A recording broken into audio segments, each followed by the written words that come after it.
Bueno, y tenemos el gusto de recibirlo a Ricardo López Murphy. Ricardo, bienvenido, ¿cómo estás? Muchas gracias por la invitación.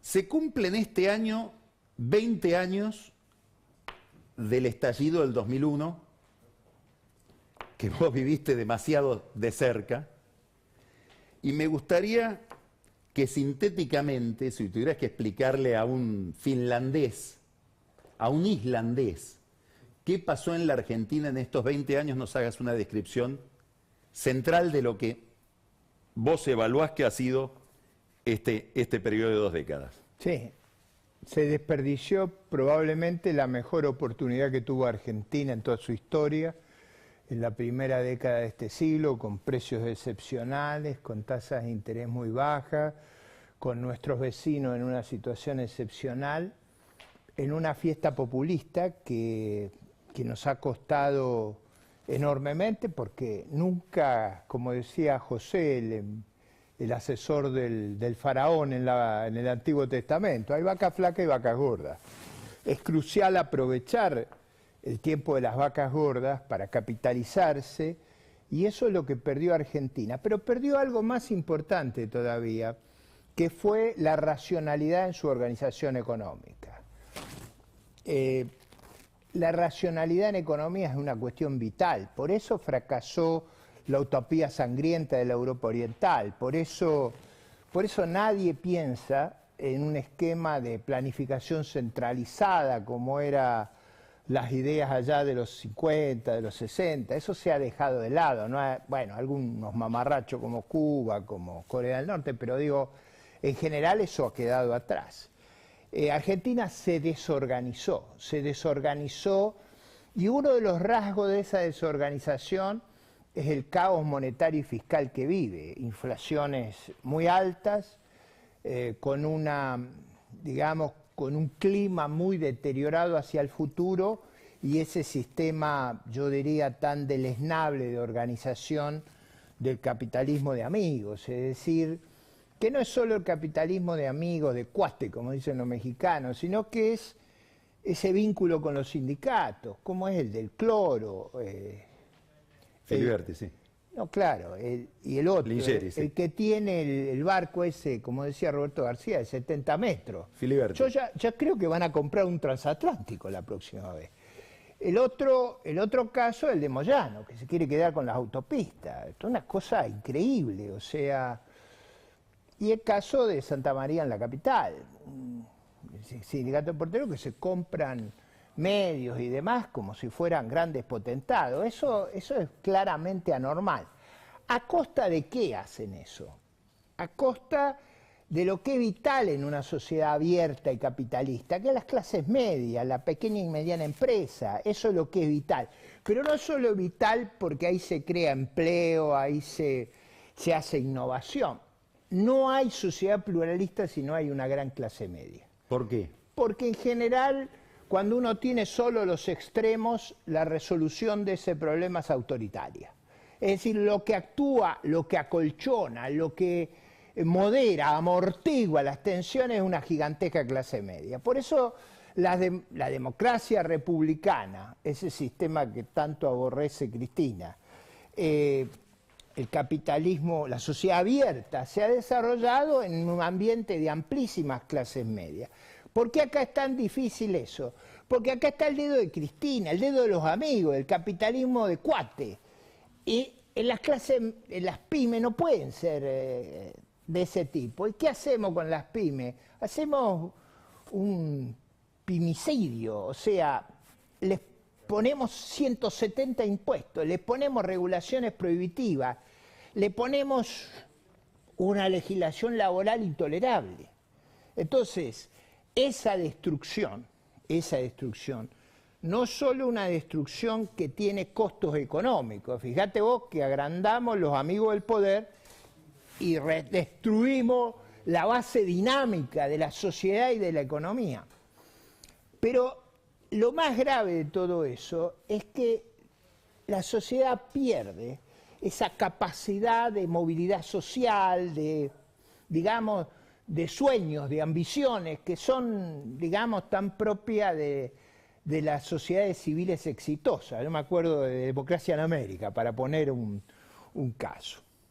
En el medio de eso, del capitalismo de cuates, de amigos, de privilegios, de áreas petroleras otorgadas a los amigos, acá ha pasado de todo, digamos. Además de eso, nosotros tenemos el problema del odio al mérito, del odio al esfuerzo, del odio al talento, del odio a la ciudad de Buenos Aires. Fíjate, Carlos, que en esta crisis los que más sufrieron fue la ciudad de Buenos Aires. ¿Por qué? Porque es una ciudad que produce servicios culturales, servicios de esparcimiento, gastronomía, hotelero. Es muy fácil de verlo en lo gráfico, es la que más se contrajo. ¿Qué hizo el gobierno? La depredó, o sea, le quita el 93% de sus recursos. 93 es una tasa marginal que ni en los sueños más alocados de los colectivistas figura. Eso se le hace a la ciudad de Buenos Aires. Es ese resentimiento a las clases medias vigorosas que pueblan la ciudad de Buenos Aires, a la innovación, a la meritocracia. Eso es lo que define el perfil de esta coalición, que a mí me parece peligrosa para entrar en otra dimensión: el descuido de la defensa nacional. Nosotros tenemos nuestro área marítima totalmente indefensa, saqueada, el mejor caladero del mundo, por 700 barcos ahí en el límite de los 200, y para adentro saqueada porque no ejercemos el poder de policía, los barcos congeladores, y usan artes de pesca que bueno, han producido un fenómeno ambiental increíble. Hay millones de pájaros en el sur para comer los pescados muertos. Eso es un deterioro inmenso el que tiene el país, y a eso agreguemos el vodevil de olivo. O sea, el vodevil de olivo, que yo reconozco que es un tema menor, pero un tema menor... ¿Qué significado tiene para vos? ¿Por qué llama tanto la atención? Ahí viene, por la degradación, por la desigualdad ante la ley.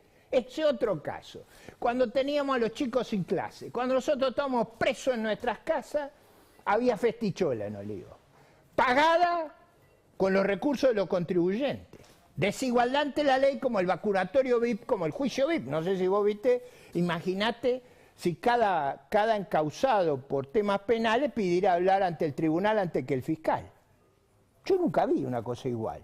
Como no vi otra cosa igual que el principal abogado del Estado se autoperciba como enfermero, él y la mujer, y además diga: lástima que no me saqué una foto con el guardapolvo para adelantarme en la fila. Está todo trastornado.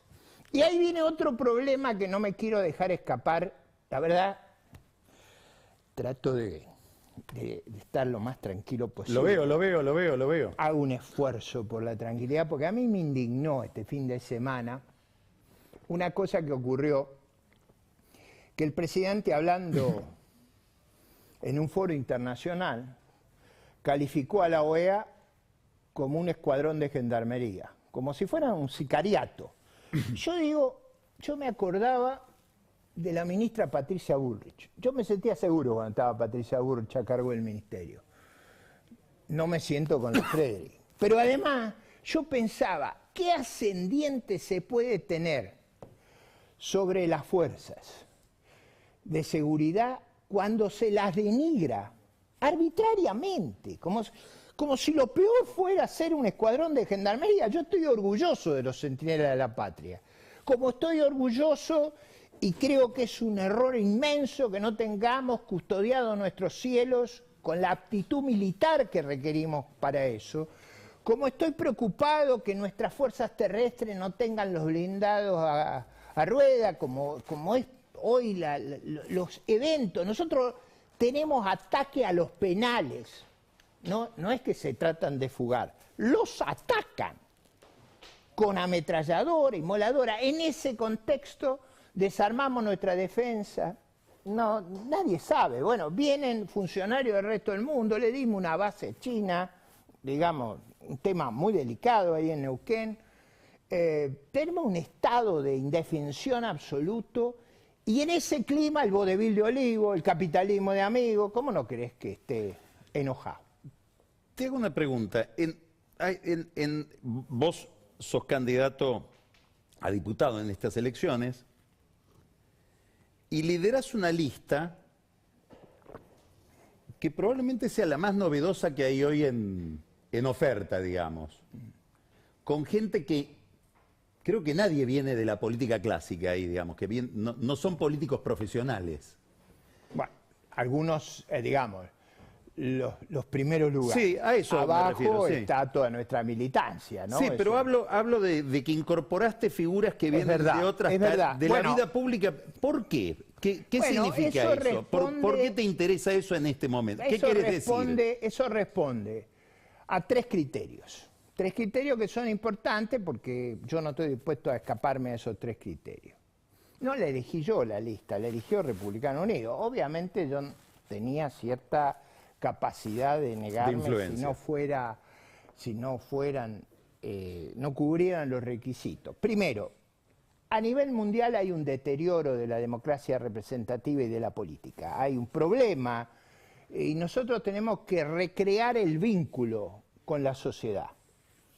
El vínculo con la sociedad necesita que haya frescura, necesita que haya otros enfoques, otros temas.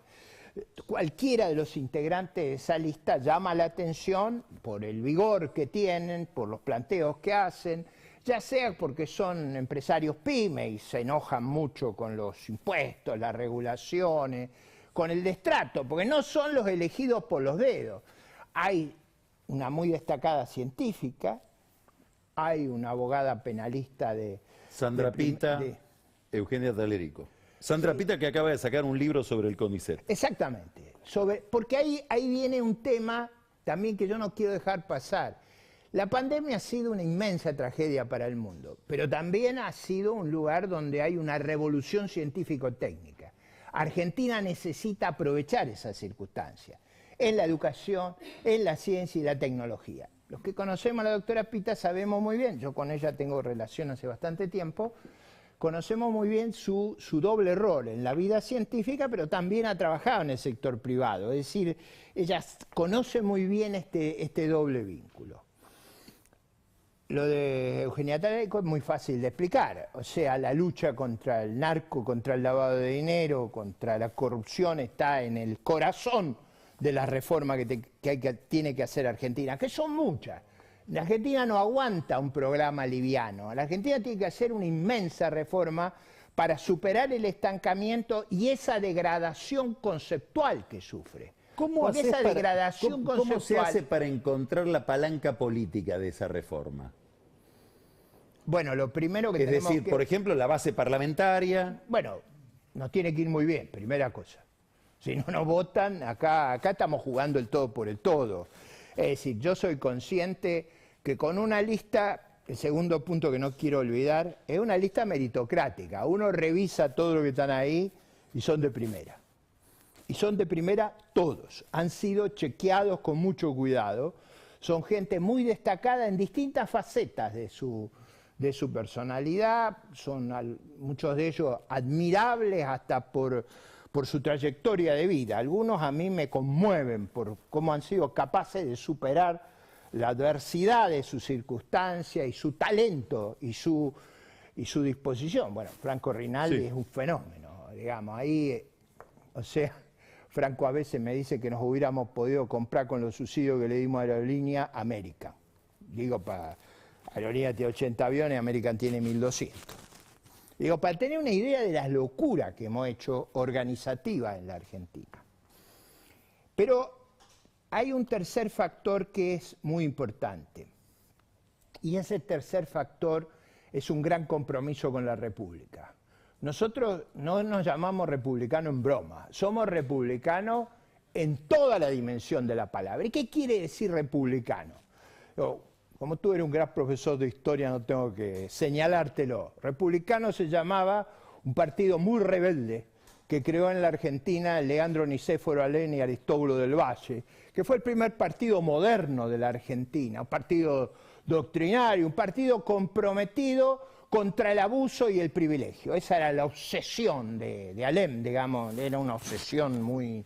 El privilegio, esa cosa de la vacuna VIP, del juicio VIP, del capitalismo de cuate, eso bueno, no solo a Alem, a Sarmiento y a Alberdi que lo nutrían.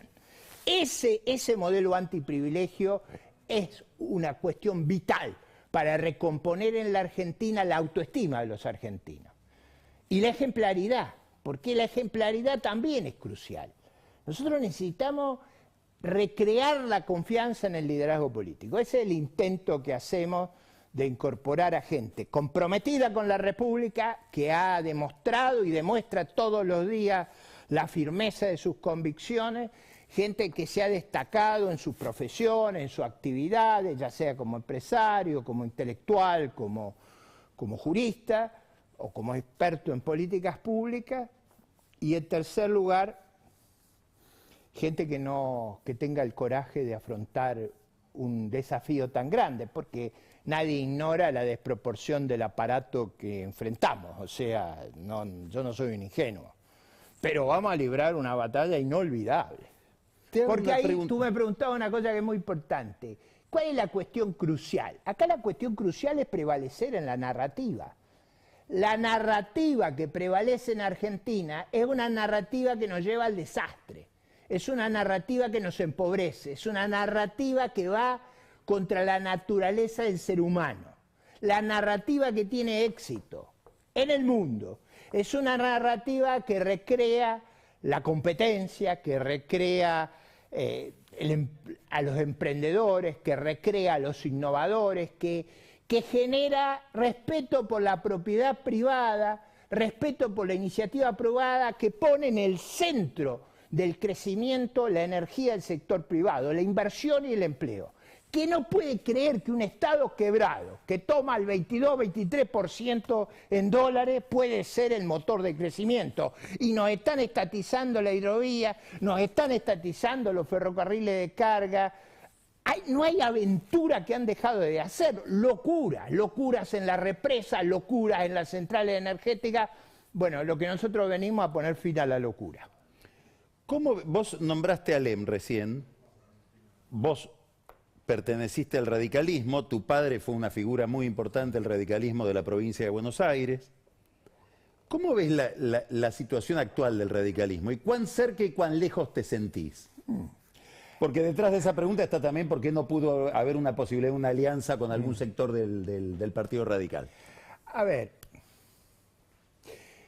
la historia del radicalismo es compleja. Es un partido de muchos años. Pero pongámoslo yo pertenezco, del 2001 para acá.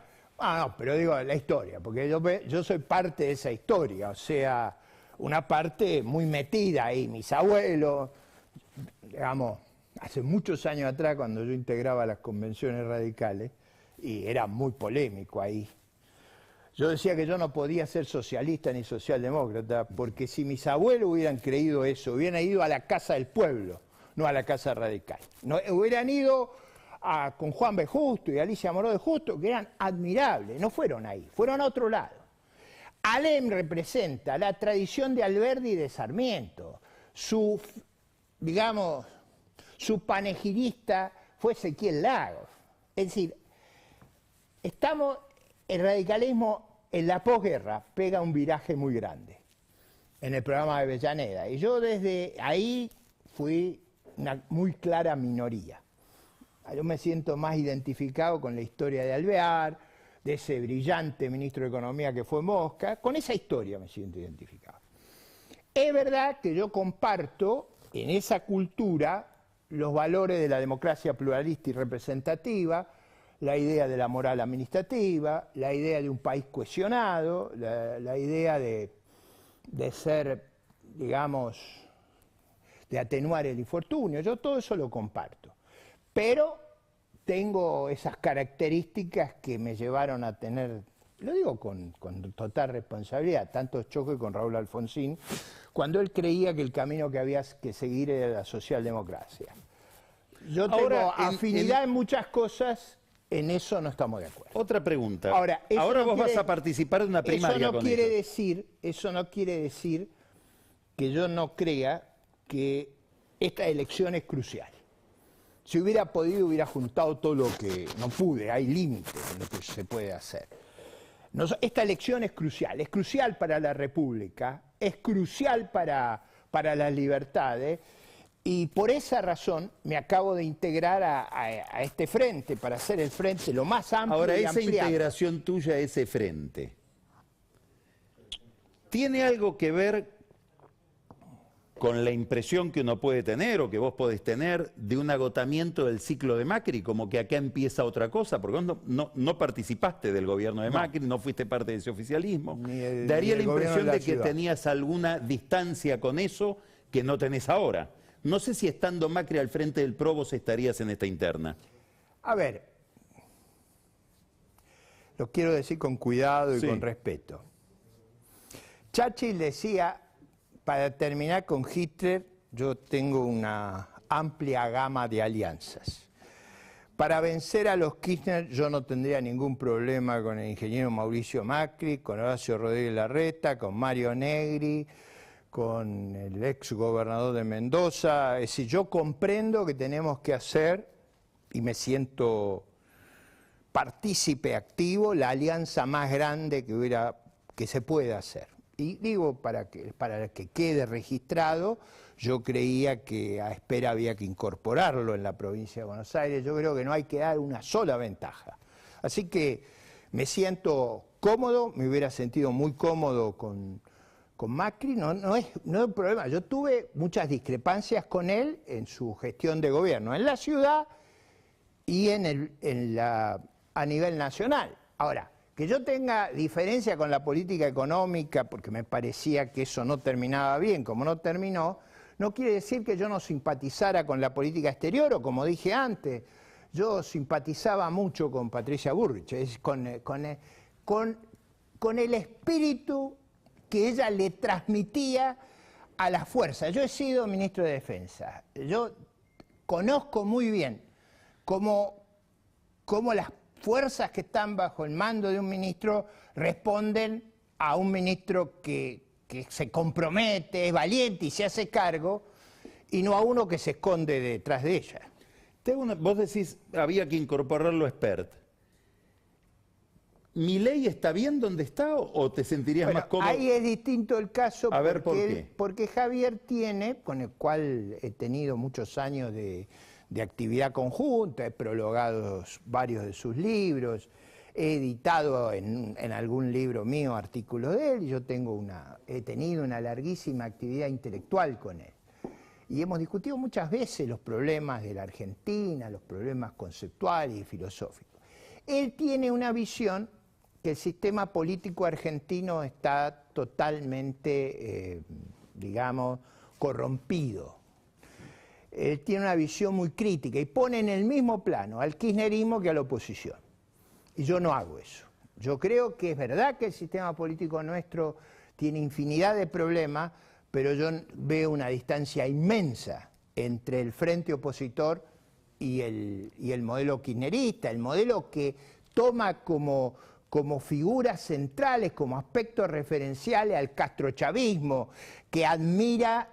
Con el gobierno anterior habíamos ido a la Corte Internacional de Justicia para denunciar los crímenes de Maduro en Venezuela, conjunto con Canadá. Ahora nos volvimos a estar con Cuba, con el matrimonio Ortega-Murillo, que como método electoral pone preso a los opositores.